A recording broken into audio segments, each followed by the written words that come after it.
determine the maximum number of 500 kcmil THW current carrying conductors permitted in an 8" by 8" wireway, several factors need consideration, primarily referencing the National Electrical Code, specifically Article 376 concerning wireways. Wireways are metal troughs with hinged or removable covers for housing and protecting electrical wires and cable. Their fill capacity is dictated by the NEC to prevent overheating and ensure safe operation. Firstly, we must establish the cross-sectional area of a single 500 kcmil THW conductor.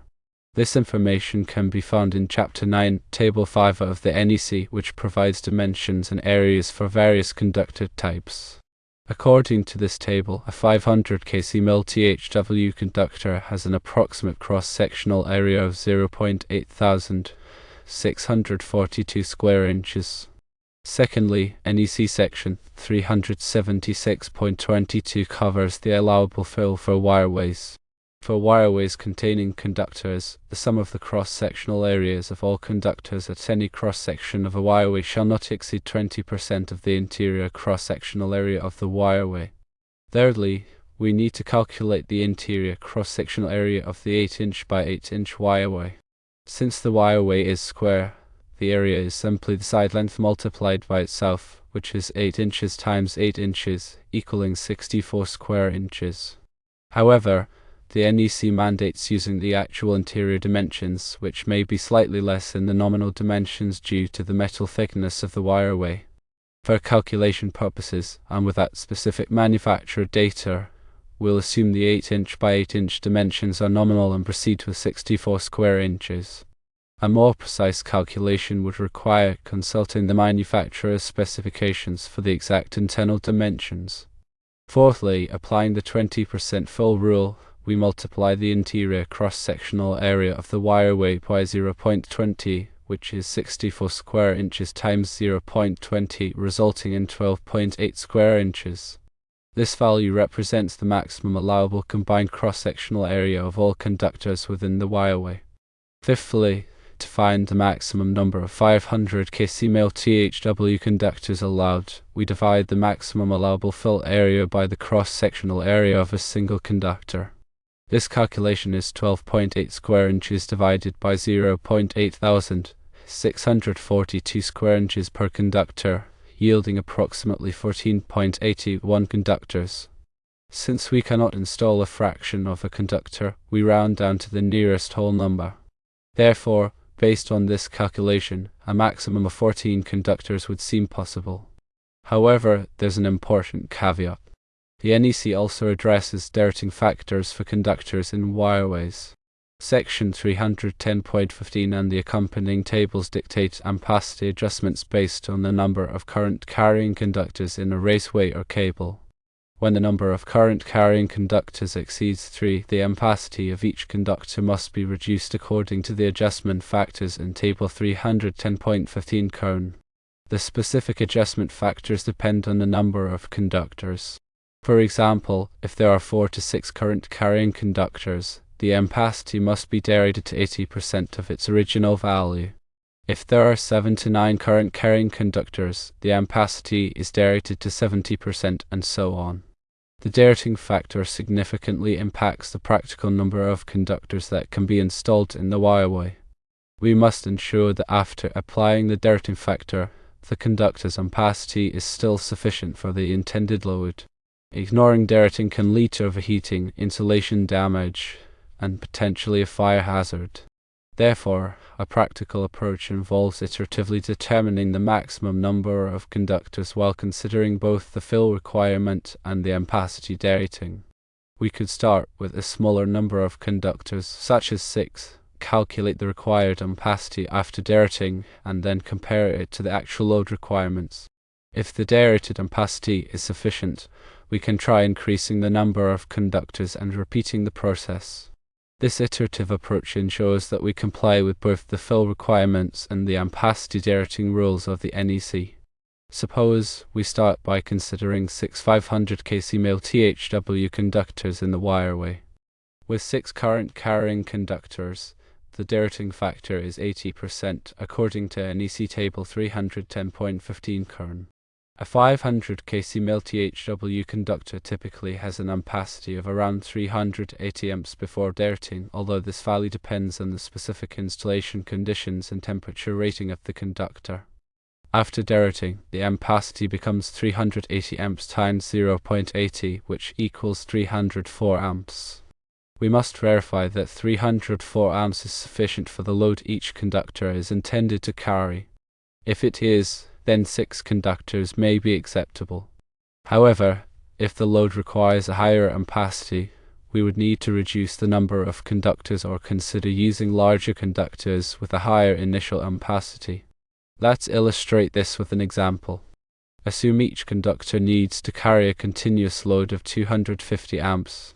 With 6 conductors and an 80% dirting factor, each conductor has a direct ampacity of 304 amps, which is greater than the required 250 amps. Therefore, in this specific scenario, 6 500 kcmil THW conductors would be acceptable. However, this is just one example, and the actual number of conductors may vary depending on the load requirements and the specific installation conditions. It is crucial to consult the NEC and perform a thorough calculation to ensure compliance and safety. Ignoring any aspect of these calculations can lead to dangerous situations. One should consider ambient temperature correction factors, as high ambient temperatures further reduce the ampacity of conductors. These correction factors are also found in NEC Table 310.15 Cone. If the wireway is installed in an area with a high ambient temperature, such as near ovens or other heat-generating equipment, the conductor's ampacity must be further reduced. In some cases, even with a small number of conductors, the combined effect of dirting and ambient temperature correction may significantly limit the allowable ampacity. Furthermore, the type of load being served also influences the conductor size and number of conductors. For example, if the load is nonlinear, such as with many electronic devices, harmonic currents can increase the heating effect in the conductors, requiring larger conductors or a reduced number of conductors to mitigate overheating. The presence of bonding conductors within the wireway must also be considered.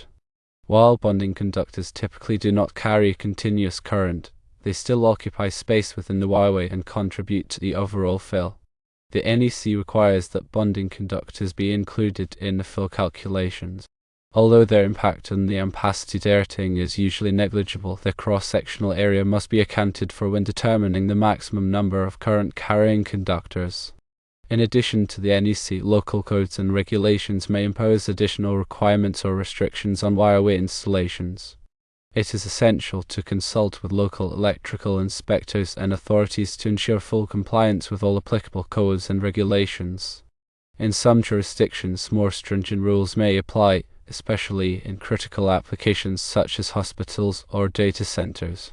These additional requirements may further limit the number of conductors that can be installed in a wireway. The type of wireway construction can also affect the allowable fill. Some wireways are designed with ventilation openings to improve heat dissipation. These ventilated wireways may allow for a slightly higher fill percentage compared to non-ventilated wireways. However, the NEC specifies the conditions under which ventilated wireways can be used and the specific fill limitations that apply. In summary, determining the maximum number of 500 kcmil THW current-carrying conductors in an 8-inch by 8-inch wireway involves a comprehensive analysis of the NEC requirements, including fill limitations, ampacity dirting, ambient temperature correction, and local codes. The answer cannot be given without all of these factors in consideration. Without considering all of these parameters, it is not possible to provide a definitive answer without knowing more specifics. The key steps involve calculating the cross-sectional area of the conductors, determining the interior area of the wireway, applying the 20% fill rule, and considering the ampacity dirting factors. A careful and thorough calculation is essential to ensure a safe and compliant electrical installation. Remember, electrical work should always be performed by qualified and licensed electricians who are familiar with the NEC and local codes. Improperly installed electrical systems can pose significant safety risks, including electrical shock and fire hazards. When working with wireways, It is also essential to use the appropriate tools and techniques to avoid damaging the conductors or the wireway itself.